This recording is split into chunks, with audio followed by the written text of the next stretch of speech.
Sir సొంత తల్లిదండ్రులే తన కూతుర్ని కిడ్నాప్ చేసి, చంపేసి, తగలబెట్టేశారు సార్. ఇప్పుడు ఈ ఘటన అందరిని కూడా షాక్‌కి గురి చేసింది. అసలేం జరిగింది? ఎందుకు ఆ విధంగా వాళ్ళు చేశారు? ఇదొక ఇప్పుడు దేశాన్ని కుదిపి ముఖ్యంగా నార్త్ ఇండియాలో వెరీ సెన్సేషనల్ కేసు అని చెప్పొచ్చు. ఇక్కడ మనకి ప్రణయ్ అమృతాల కేసు ఎలాంటిదో ఇది కూడా అలాంటిది. రాజస్థాన్‌లో జరిగింది ఇది.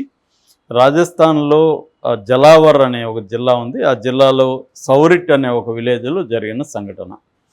ఇదేంటంటే 1 ఇయర్ బ్యాక్ హిమ్లా కుష్వా, రవి బీల్ అనే ఇద్దరు అమ్మాయి అబ్బాయిలు ప్రేమించుకున్నారు. ఈ అమ్మాయికి 20 ఏళ్ళు, అబ్బాయికి 22, 23.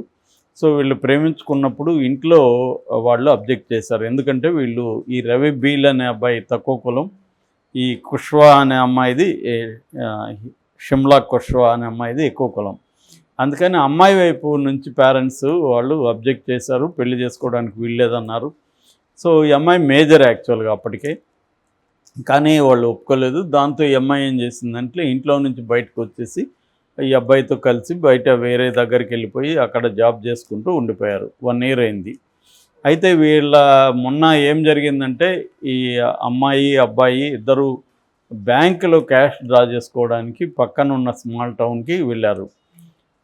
ఆ విషయం వీళ్ళకి అర్థమయ్యి ఎవరు తల్లిదండ్రులకి వీళ్ళేం ప్లాన్ చేశారంటే ఫాదరు, వీళ్ళ బ్రదరు, ఇంకొక దాదాపు ఒక 10 మంది ప్లాన్ చేసి వెహికల్స్ అన్నీ రెడీ చేసుకొని వాళ్ళు ఎక్కడ ఉన్నారు ఏంటి అనేది వీళ్ళు ఇన్ఫర్మేషన్ సంపాదించి వెళ్ళి సడన్గా బ్యాంకులో డ్రా చేసుకొని బయటికి రాగానే అబ్బాయిని తోసేసి ఈ అమ్మాయిని కిడ్నాప్ చేసి తీసుకొని వచ్చేసారు.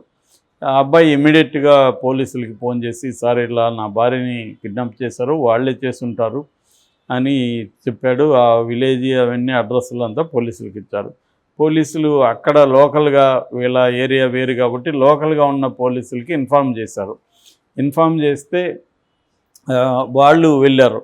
వెళ్ళేసరికి ఆ అమ్మాయి పరిస్థితి ఎలా ఉందంటే శ్మశానంలో కట్టెల మీద శవం కాలుతూ ఉంది. దాదాపు 80% శవం కాలిపోయింది వీళ్ళు వెళ్ళేసరికి. సో వాళ్ళు దాన్ని ఆర్పేసి ఆ బాడీని హ్యాండ్ ఓవర్ చేసుకొని వచ్చారు. సో వాళ్ళందరూ కూడా పారిపోయారు. ఇంట్లో వాళ్ళు వెతుకుతున్నారు, ఇంకా పట్టుకోలేదు. ఈ రోజు వరకు అయితే పట్టుకుని తీరుతామని పోలీసులు అంటున్నారు. పట్టుకునే ఛాన్స్ కూడా ఉంది. సో ఏం చేశారు వీళ్ళు ఏం చేశారంటే కర్రలతో కొట్టి వాళ్ళ కోపాన్ని అంతా చల్లారే వరకు కొట్టి ఆ అమ్మాయిని చంపేసి దాని తర్వాత తగలబెట్టారు. ఊర్లో అందరికీ తెలుసు, ఎవరు అబ్జెక్ట్ చేయలేదు. ఊరంతా కూడా ఆ ఫ్యామిలీనే సపోర్ట్ చేసింది. సో వాళ్ళ కోపాన్ని ఊరంతా కూడా తమ కోపంగా మార్చుకున్నారు ఆ అమ్మాయి మీద. సో ఇది బేసిక్గా జరిగింది. దీని తర్వాత పోలీసులు ఇప్పుడు కేసు పెట్టారు, దాన్ని పంచనామాకి ఇచ్చారు. దాని తర్వాత బాడీకి సంబంధించిన ఇదంతా కూడా ఫోరెన్సిక్ సైన్స్ ల్యాబ్కి అప్పగించారు. కొత్త సెక్షన్ బిఎన్ఎస్ భారతీయ న్యాయ సంహిత ఏదైతే ఉందో దానికి సంబంధించి 103, 238, 3 సెక్షన్ల కింద కేసు నమోదు చేశారు. అంటే కిడ్నాపు, హత్య ఈ 2 వస్తాయన్నమాట. ఇది ఇప్పుడు అక్కడ సంచలనం అవుతుంది. ఎందుకు ఇంత దారుణంగా వాళ్ళు కన్న కూతుర్ని కిడ్నాప్ చేసి చంపి కాల్చే అంత కోపం ఎందుకుంది అంటే సింపుల్ పరువు హత్య అనేది ఇది. మనం పరువు హత్యల మీద అనేక స్టోరీలు మనం చెప్పుకుంటూనే ఉన్నాము. ఇది మనకు అందరికీ తెలిసిందైతే Pranay and Amrutha love episode. అందులో ప్రణయ్ ఏమో ఎస్సీ కులానికి చెందిన అబ్బాయి, క్రిస్టియన్. ఈ అమ్మాయి ఏమో మారుతిరావు కోమటి కాబట్టి కోమటి కులం. సో అందువల్ల అతనికి ఇష్టం లేకుండా ఏం చేశాడంటే ₹1,00,00,000 ఇచ్చి బీహార్ నుంచి ఒక కిల్లర్ని తెప్పించి ఒక టీంని ఫామ్ చేసి అతని ద్వారా అల్లుడిని, పైగా ఈ అమ్మాయి కూతురు ప్రెగ్నెంట్గా ఉన్నా సరే అల్లుడిని అతి దారుణంగా చంపించాడు. పోనీ ఆయన ఏమన్నా ఆనందంగా జీవించాడా? ఆయన చివరికి ఊరేసుకొని చనిపోయాడు. సో ఇప్పుడు ఇద్దరు స్త్రీలు అక్కడ భర్తలు లేని పరిస్థితి. ఆమె మారుతిరావుల భార్య, ఈ అమ్మాయి.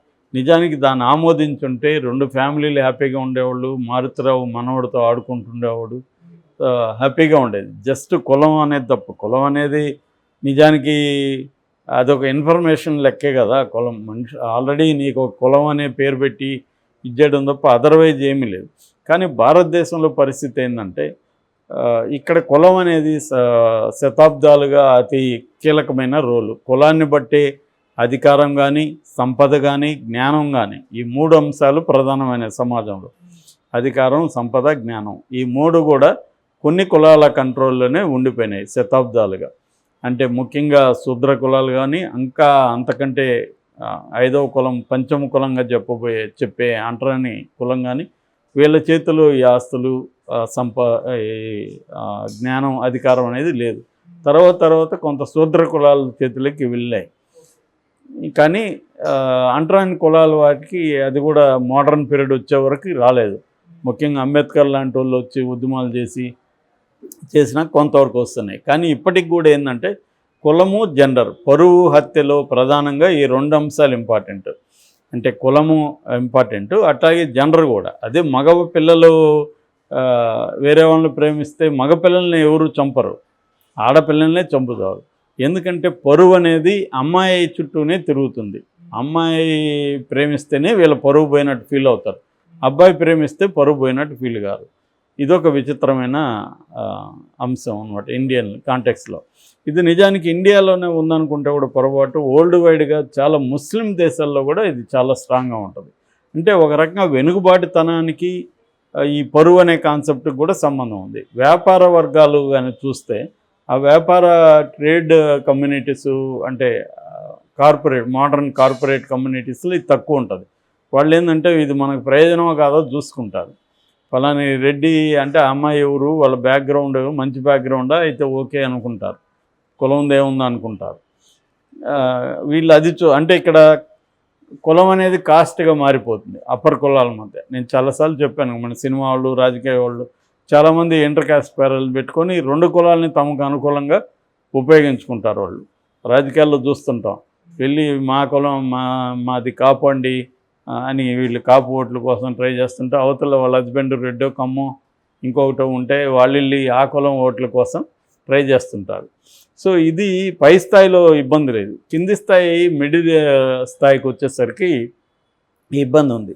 సో అందువల్ల కులము, జెండర్, ఈ 2 అంశాలు పరువుల్ని డిఫైన్ చేస్తున్నాయి. ఇండియా కావచ్చు, మనకి ఇతర దేశాల్లో అయితే కులం లేకపోవచ్చు, కానీ వాళ్ళకి ఏవో రకరకాల కేటగిరీస్ ఆయా మతాల్లో ఉంటాయి. ముఖ్యంగా ముస్లిం కంట్రీస్లో వెనుకబడిన పాకిస్తాన్ కావచ్చు, ఇటువంటి దేశాల్లో కూడా పరువు హత్యలు విపరీతంగా జరుగుతున్నాయి. వరల్డ్ వైడ్ మనం డేటా చూసుకున్నప్పుడు, అంటే మిడిల్ ఈస్ట్ కావచ్చు, పాకిస్తాన్ కావచ్చు, ఇట్లాంటి దేశాల్లో కూడా బలంగా జరుగుతుంది. అభివృద్ధి చెందిన దేశాల్లో పరువు హత్యలు అనేవి మనకి చాలా చాలా వెరీ వెరీ రేరు.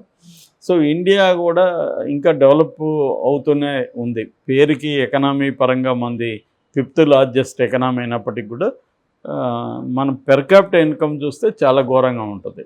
అంటే పేద ప్రజలు ఉన్న రిచ్ కంట్రీ అంటారు అందుకనే ఇండియాని.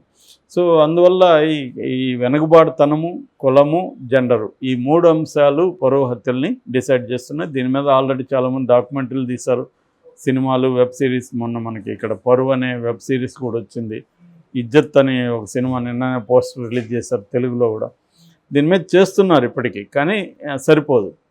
ఇక లీగల్గా తీసుకుంటే పరువు హత్యల్ని ప్రత్యేక క్రైమ్గా చెప్పే చట్టాలు ఏవి లేవు.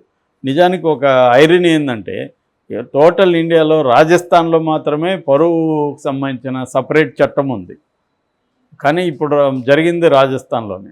కానీ ఈ చట్టం కింద కేసు పెట్టల. ఆ చట్టం ఏంటంటే the Rajasthan prohibition of interference in the freedom of matrimonial alliance in the name of honour and tradition bill.